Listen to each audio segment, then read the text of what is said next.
आरंभिक शिष्यों की उनके प्रभु और परमेश्वर से मुलाकात। यूहन्ना 1:35। दूसरे दिन फिर यूहन्ना और उसके चेलों में से 2 जने खड़े हुए थे। तो यीशु के बपतिस्मा के बाद ये दूसरा दिन था जब यूहन्ना और उसके चेले यरदन नदी के पास खड़े थे, जहां यूहन्ना यहूदियों को बपतिस्मा दे रहा था। 36। और उसने यीशु पर जो जा रहा था दृष्टि करके कहा, देखो यह परमेश्वर का मेमना है। तो बपतिस्मा के अगले दिन पहली बार यूहन्ना ने यीशु को परमेश्वर का मेमना कहा था, जैसा 29वीं आयत में लिखा था। फिर उससे अगले दिन भी यहाँ यूहन्ना ने अपने चेलों के सामने यही बात दोहराई। मतलब बार बार यूहन्ना बपतिस्मा लेने वालों को और खासकर अपने शिष्यों को यही बता रहा था कि यीशु ही परमेश्वर का पुत्र और मसीह है। परमेश्वर की योजना में यीशु वहां से गुजर रहा था।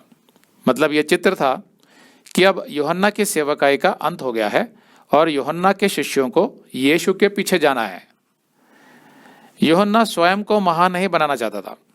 उसे इस बात का डर नहीं था कि उसके शिष्य उसे छोड़कर यीशु के पीछे हो लेंगे और उसकी लोकप्रियता कम हो जाएगी। नहीं, बल्कि वो चाहता था कि न केवल उसके शिष्य बल्कि सब लोग यीशु के पीछे जाएं। इसलिए वो प्रसन्न था कि उसके शिष्य उसको छोड़कर यीशु के पीछे चल दिए।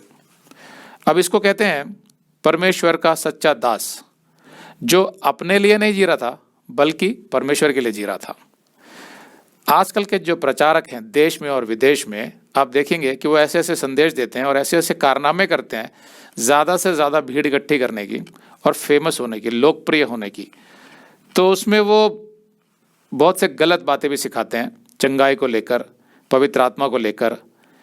लेकिन उनका उद्देश्य क्या होता है? ज़्यादा से ज़्यादा लोगों को आकर्षित करना। इसलिए वो संपन्नता का सुसमाचार सुनाएंगे और लोगों को बहुत भावनात्मक करेंगे। उनकी भावनाएं बहुत उमड़ उमड़ कर बाहर आती हैं उन मीटिंग्स में। तो ज़्यादा से ज़्यादा लोग आते हैं और सब कहते हैं कि बहुत अच्छा संदेश था, बहुत अच्छा लगा मन को। इस तरह के संदेश दे दे के फिर पूरा एक नकली सेटअप बना के चंगाइयों का प्रदर्शन करके ज़्यादा से ज़्यादा भीड़ इकट्ठी करते हैं। खुद बहुत धनी हो जाते हैं, बहुत नाम कमा लेते हैं, लेकिन लोगों को यीशु से नहीं मिलाते, जैसे यूहन्ना बपतिस्मा वाले ने किया। यूहन्ना बपतिस्मा देने वाला क्या करता था? वो ऐसे संदेश नहीं देता था जो लोगों के कानों को बहुत अच्छे लगे। वो सीधा सीधा सच बताता था। बहुत से लोग बुरा मान जाते थे, लेकिन उसका उद्देश्य एक ही था कि मनुष्य को यीशु से मिलाना आवश्यक है, ताकि मनुष्य जो है वो प्रचारक की ओर ना जाए बल्कि यीशु की ओर जाए, तब उसका जीवन संवरेगा। तो इसलिए यूहन्ना ने कहा, यूहन्ना 3:30, अवश्य है कि यीशु बढ़े और मैं घटूं।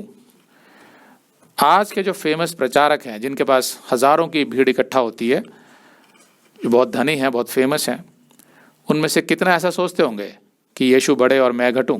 वो तो अपने आप को ही बढ़ा रहे होते हैं। 37, तब वे दोनों चेले उसकी यह सुनकर यीशु के पीछे हो लिए। इसमें एक तो अंद्रियास था और दूसरा संभवतः इस सुसमाचार का लेखक यूहन्ना था, जो याकूब का भाई था, जेम्स का। और अंद्रियास और यूहन्ना दोनों मछुआरे थे।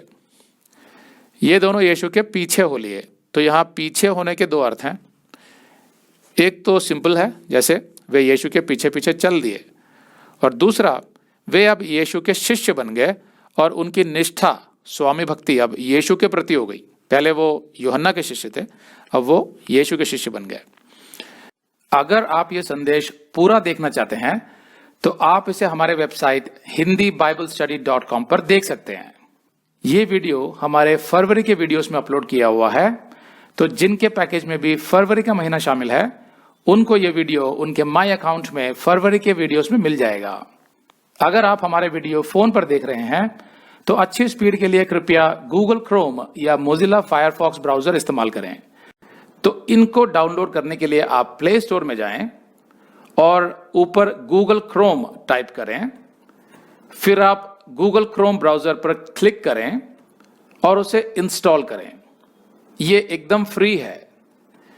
इसी तरह आप मोजिला फायरफॉक्स टाइप करें, फिर आप मोजिला फायरफॉक्स ब्राउजर पर क्लिक करें और उसे इंस्टॉल करें। यह भी एकदम फ्री है। इसके बाद आप गूगल क्रोम ब्राउजर को क्लिक करके उसे खोलें और उसमें hindiBiblestudy.com टाइप करें। मतलब पूरा hindiBiblestudy.com एक साथ, बिना किसी गैप के। तब हमारा वेबसाइट गूगल क्रोम में खुल जाएगा और आपके वीडियोस अच्छे से चलेंगे। इसी तरह आप मोजिला फायरफॉक्स ब्राउजर भी क्लिक कर सकते हैं और उसमें भी बिना गैप के hindiBiblestudy.com टाइप कर सकते हैं। उसमें भी हमारे वीडियोस बिल्कुल आराम से चलेंगे। इसके अलावा अगर आप चाहें तो बेहतर स्पीड के लिए आप वीडियो के नीचे बने प्ले बार पर सेटिंग्स का चिन्ह दबाकर 240p 240p सेलेक्ट कर सकते हैं, जिससे आपका बहुत ही कम डेटा खर्च होगा।